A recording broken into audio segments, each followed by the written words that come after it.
Hi there and welcome to my channel. My name's Samantha Seymour. I'm a mental health counsellor, a psychotherapist and a lived experience mentor. In this series of videos, I would like to talk directly to those people newly diagnosed with MS and other chronic health disorders or illnesses, because I know firsthand how hard it is in the beginning to grapple with the gravity of such a diagnosis. And I know for myself, it was really hard to connect with people that I trusted, that had gone through it and got out the other end okay. So stick with me. This video is directed on my top 5 tips for anyone that's newly diagnosed with a chronic illness. So stick around. Here it comes.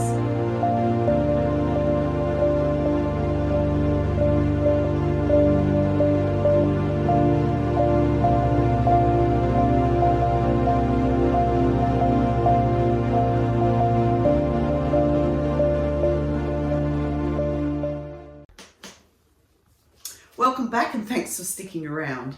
So as I said, this video is centered on my 5 top tips or suggestions for anyone that is newly diagnosed and going through this really hard time. So let's start straight away, let's jump in. So during my first months, I suppose, of being diagnosed with MS, I found it was such a time of high intense emotions and fear, I suppose, for me. I didn't really know what that looked like for me and my life and those around me. So it was an extremely hard time. But the one thing that I've come out now, the other end, I like to say the other end, maybe it's not the other end, but I'm well down that path now, is that I've kind of come up with this STAR method. And this STAR method for me is a way that we can navigate any change in our life. It doesn't have to be, MS or a diagnosis of any kind of chronic health disorder, but it's really any change that happens in our life. So this is where this journey's led me. And so just a real quick, I suppose not recap, but explanation, I suppose, about the STAR method. And it's a 2-part method. And the first part is the S and the T. And this is what I want to talk about in my first 2 suggestions for you going through this diagnosis. The first one is sitting in the mud, and that is about the grief. So it's allowing yourself space to grieve, to sit there and all of those emotions as I talked about. And then the T is about thinking about our thoughts. What is going on for us? What are those things that are happening? That's in the beginning of any diagnosis or any change that we go through. Then the A and the R is when we progress to the more acceptance stage and then the reinvention. And I've got to say the second part of my theory is the exciting part, because we get to do all, I suppose, the more positive stuff. Anyway, that is just a little bit of a recap of the STAR method. And I want to start with my number 1 tip for you, newly diagnosed with MS or any other chronic health disorder, is 1, you need to sit in the mud. So what do I mean about sitting in the mud? You need to give yourself or allow yourself time to sit with the grief. And I call it grief because that's what it is. You're probably going to go through those 5 stages of grief that they talk about. But we may not want to feel those things, but we are feeling them. So I give you permission right now to be in that phase. I don't want you staying there forever, but let's give yourself the opportunity to explore the grief that's coming up for you. Right? How kind is it to not want to push away what we're feeling or numb it in some way, or do, for me, I took to alcohol to numb the feelings that I was having. But what about if someone had given me permission to just sit in that mud? That's my first top tip for you, is to give yourself that space.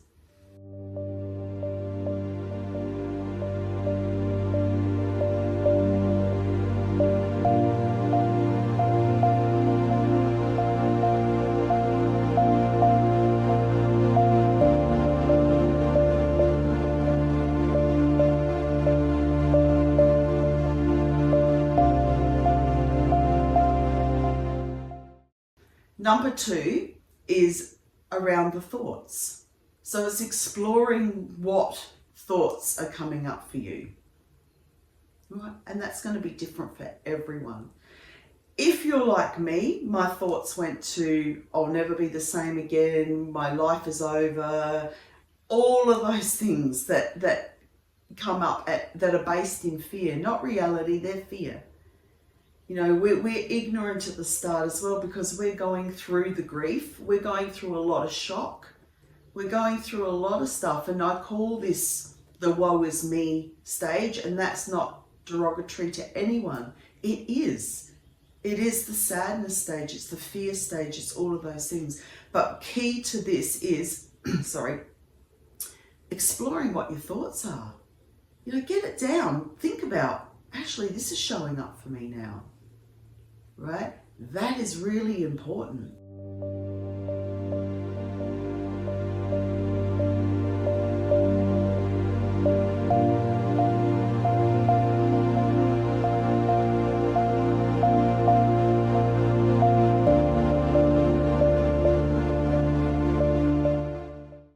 And then that leads me to the next part, or the number 3 suggestion.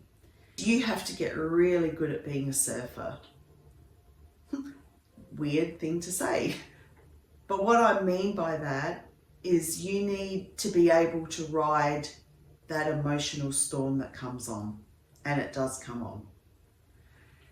And my best way that I can describe it for me was I felt like I'm a very visual person, so this is how I kind of came up with it. I felt like suddenly I was thrust into the world champion surfing competition, and I was in the water with these amazing surfers, and I didn't know what I was doing.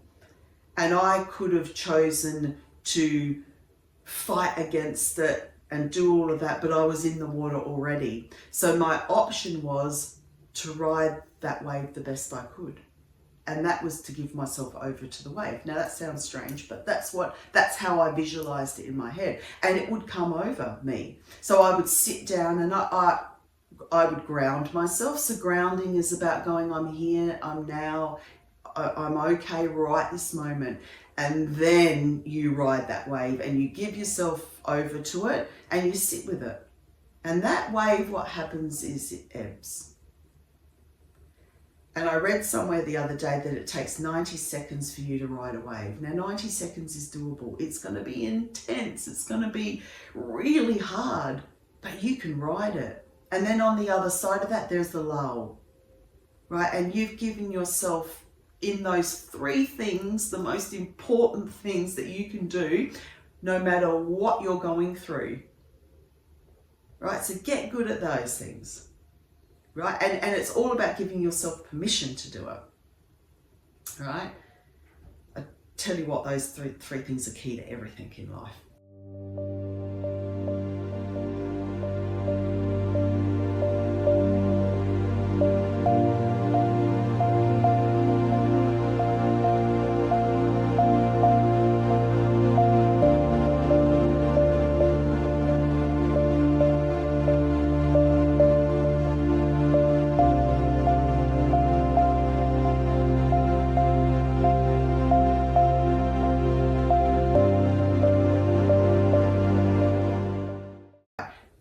My number 4 tip for you: be prepared for silly things that people are going to say.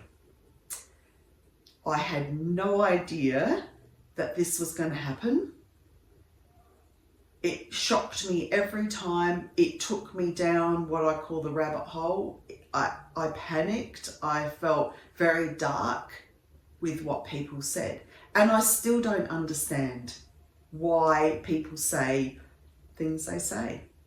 I can only assume that they come from a place of love.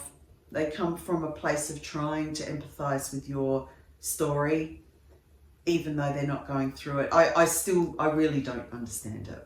But people will say some really strange things. So I started in my beginning of the journey with MS was that somebody would find out that I have MS. And then you would get something like, oh yeah, I've got a friend who's got MS.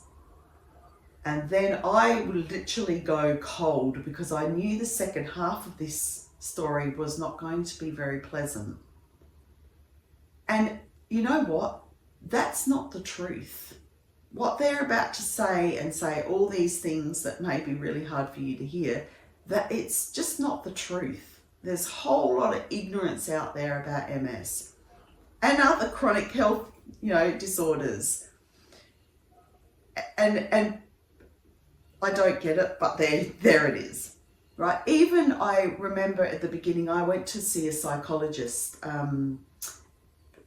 about, I suppose, where I was, and I needed the support of someone. So I saw the psychologist, and she said something so unbelievable that I ended up in the car park crying in my car, on the phone to my mum, just crying. And I then had to, speak to her supervisors about what she'd said. So just be prepared that sometimes people don't know what to say and they like to fill a void with words. And sometimes those words are going to cut at your core. Don't attach to them. Don't believe their story. Don't believe that that's going to be the outcome, because you know what? It's not. Right? And the other thing that was a real challenge for me in the beginning was when I started to tell people that I'd been diagnosed with MS.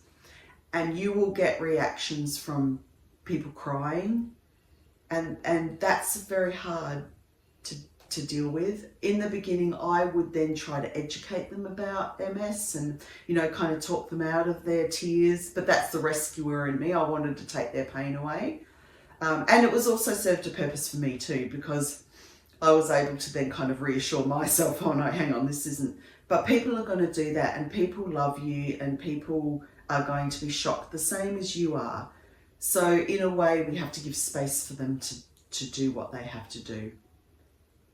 But the hardest part in that is to detach. You don't have to make them all right unless it's serving you, to reassure yourself as well. Just be prepared for that. It's a weird concept, but it happens across the board, and I hear it from my clients as well. All right. In the beginning, it's hard. I don't have it happen at all anymore. No, I don't think I've heard a bad story from anyone in the last few years. So it's a thing that happens in the beginning. So it's a phenomenon, but just get ready for it. Hope it doesn't happen, but just get ready in case.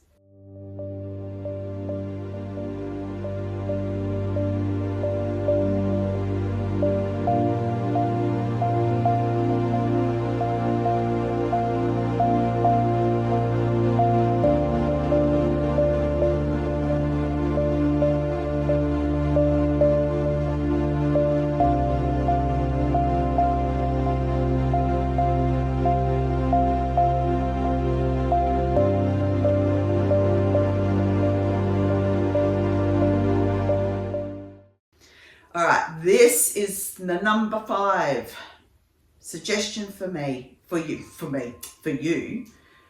Get help. Do not do this alone. Do not try to navigate such a hard time, full of emotions, full of uncertainty, all of that alone. Please don't. Find yourself a counsellor that specialises in chronic health. Find someone like me who specialises in MS, right? I'm a very open book with everything that I've gone through. I used Lifeline a lot in the beginning. I'd go and park down near the beach and I'd ring Lifeline in tears. And, the beautiful people on Lifeline would talk to me. They would be there. They'd be sitting in the mud with me. You need those safe people that will just sit in it with you. And, I've got some really cool stories from those, those conversations that I've had with people on Lifeline. And every single time I've done it, after that phone call, I felt a lot lighter, and the weight of the world was lifted from my shoulders. It is so important. It's also so important to have those really trusted people, whether it's a trusted friend or it's someone in your family that you trust. And you can say to them, be really open and say, what I really need right now is a shoulder to cry on, or your ears to listen. I don't need advice, I just need you to be there for me. Right? Give them the tools, because some people don't really know what to do. Right? That is really important. And a part of this getting help too is reach out and get support within an allied professional team, I suppose, for want of a better word.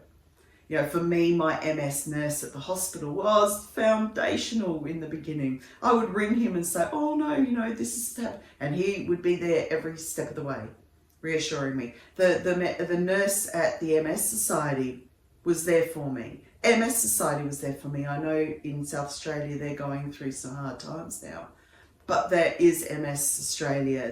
There are really good organisations out there. Please get your team together. Get that support.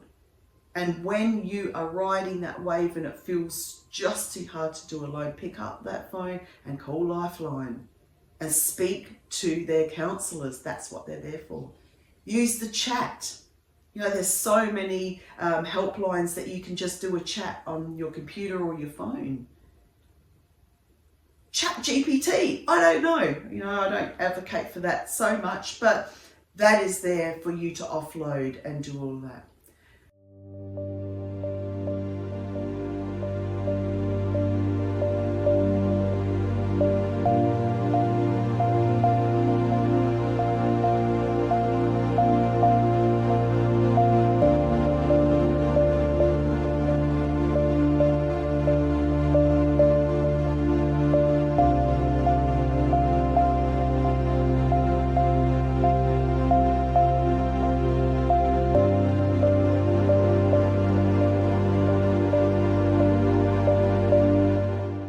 So thank you so much for listening today. I really hope that you've got something out of this video.